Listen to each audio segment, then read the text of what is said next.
Ife family home in Nigeria. Ife arrived 2 days later, fear in every step. The house feel different, quiet, heavy.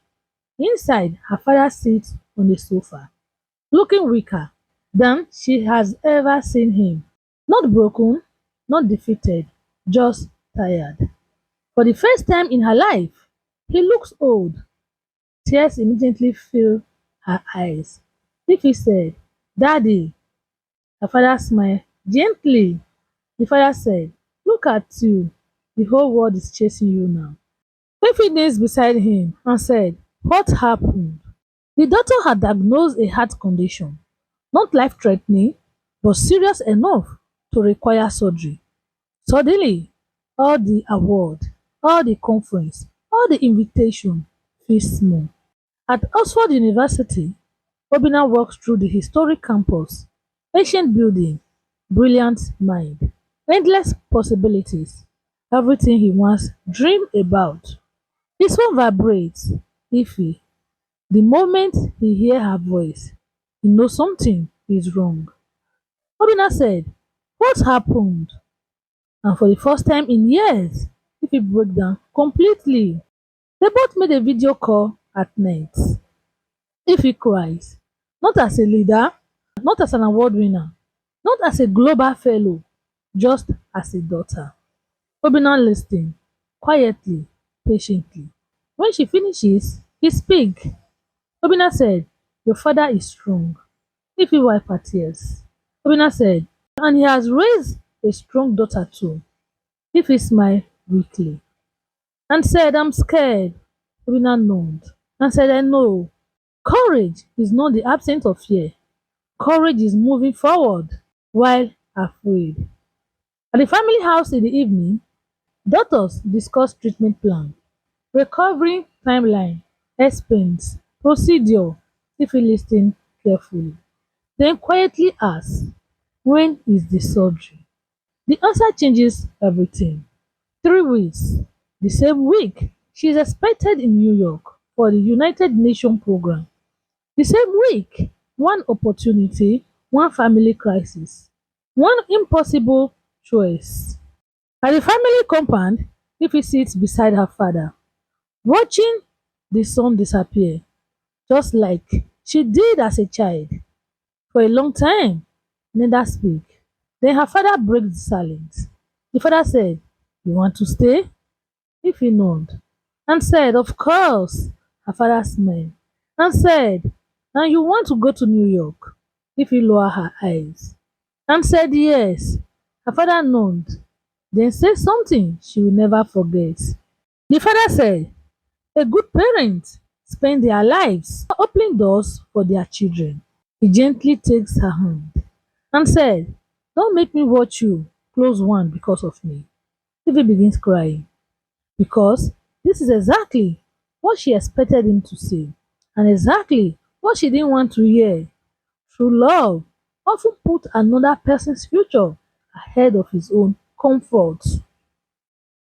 At Oxford residence at night, Obinna received news.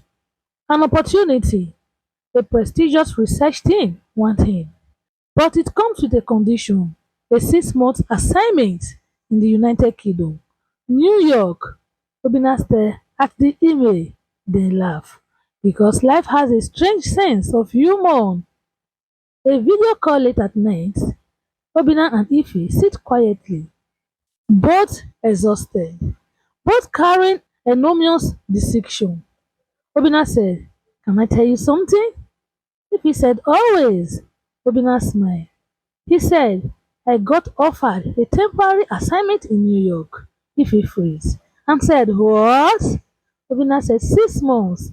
Ify started laughing through tears. Ify said, "You are joking." Obinna said, "I wish I was." For the first time in years, their paths are not moving further apart, they are moving closer. In the hospital room at night, Ify sits beside her father's bed, watching him sleep. The machine beeps softly. The room is peaceful.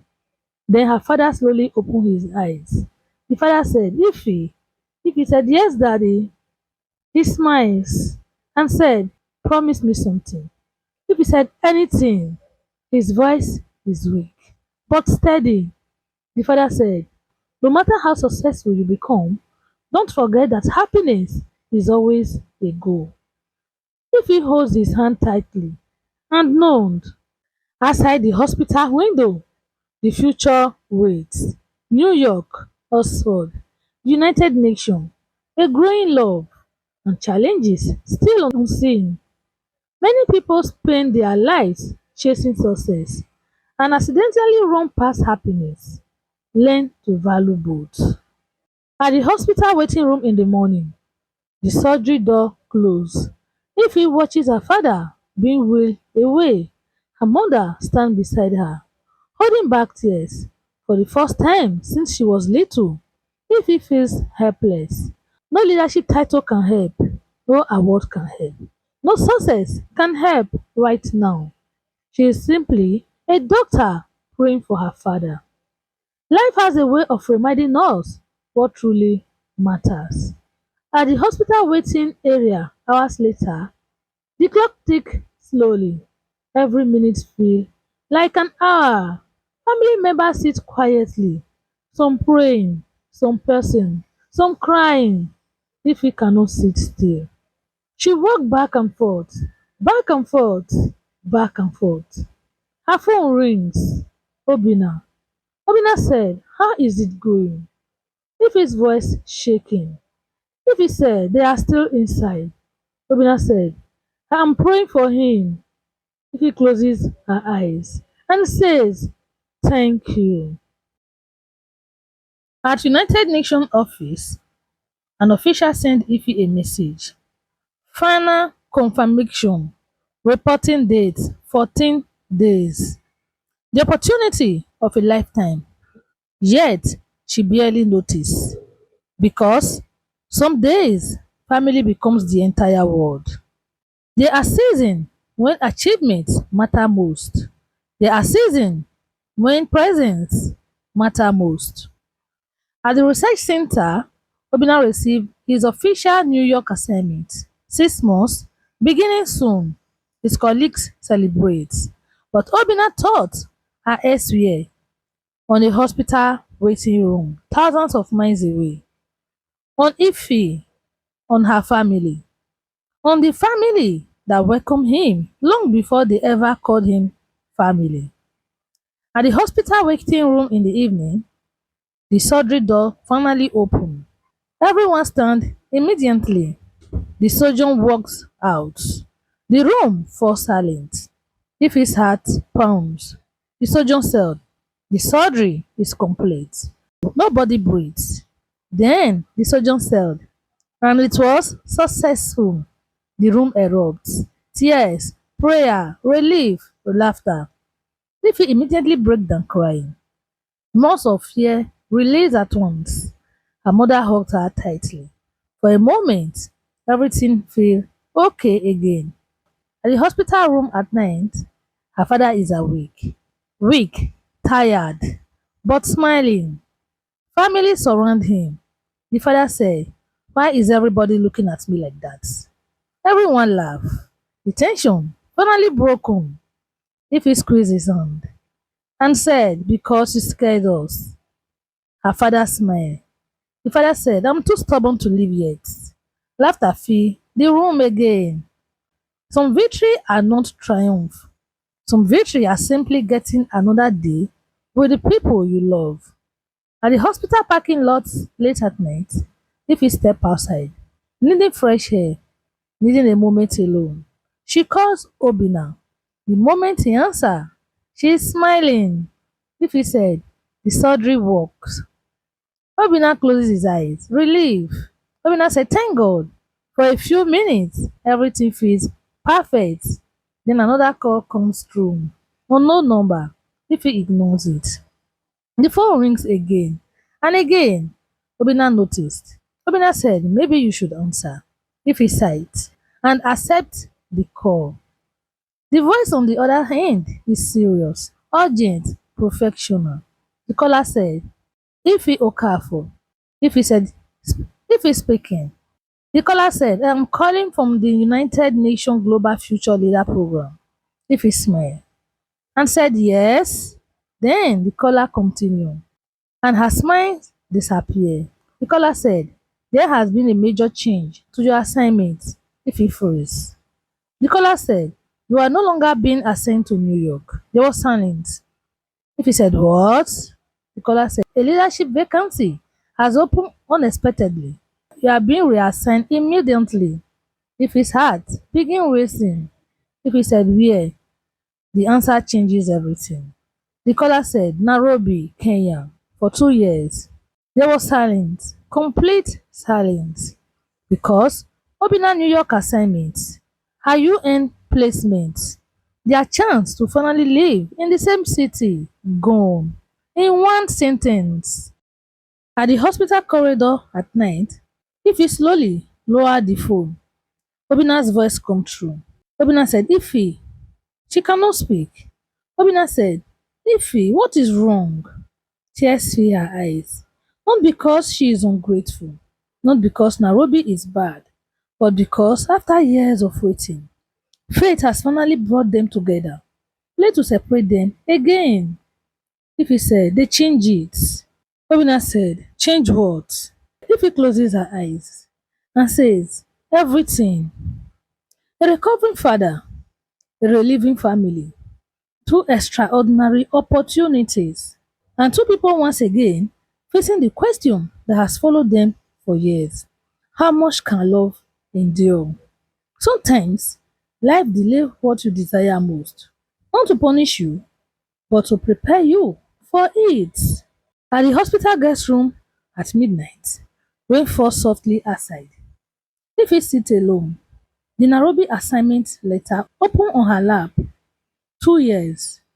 The words feel heavier every time she read them. For the first time in years, she is tired, not physically, emotionally, tired of efforts, tired of distance, tired of goodbye. Her phone lights up, Obina, but she doesn't answer immediately because she already knows what he is going to say and she is afraid of hearing it. Love becomes dangerous when people begin sacrificing themselves instead of supporting each other. At Oxford residence same time at night, Obinna sits at his desk, his New York acceptance letter beside him. His eyes never leave the screen because his mind is elsewhere. Nairobi, Ife. Finally, he made a decision. He picked up his phone and called Ife. Ife answered. Ife said, hey. Obinna takes a deep breath and said, I am not going to New York. There was silence. Ife closes her eyes. Exactly what she feared. Ife said, Obinna. Obinna said, listen first. His voice is calm, determined. Obinna said, I will request a transfer. There are programs in Africa, research partnership, universities. I will find something closer. Ife immediately shook her head and said no. Obinna said, why not? Ife said, because I know what you are doing. For the first time in months, their disagreement isn't about distance. It's about sacrifice. Obinna said, I am trying to make this easier. Ife said, no, you are trying to give up something important. Obinna said, you are important. Ife's eyes filled with tears. She said, and so are your dreams.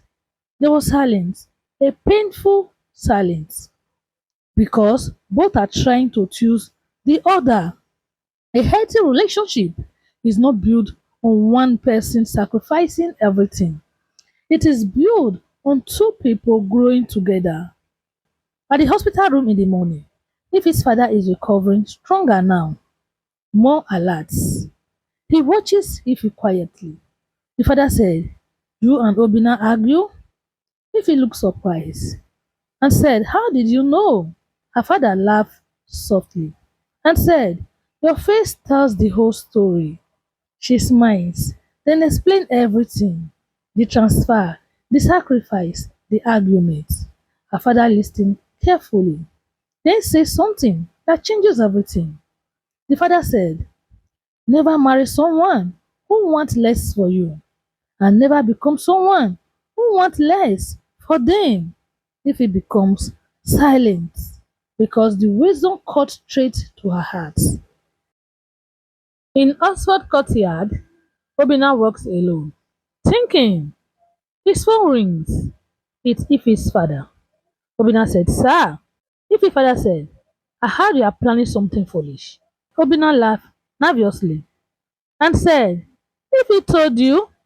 The father said, She did. There was a pause. The father said, Let me ask you a question. Obina said, Okay. The father said, If you give up your dream today, what happens 10 years from now when life becomes difficult? Obina says, Nothing. The father said, Will you remember your sacrifice with joy or resentment? The question hit hard because he doesn't know. Sacrifice should come from purpose, not panic. Video call at night. Obina and Ife connect again. No anger, no frustration, just honesty. Obina said, Your father called me.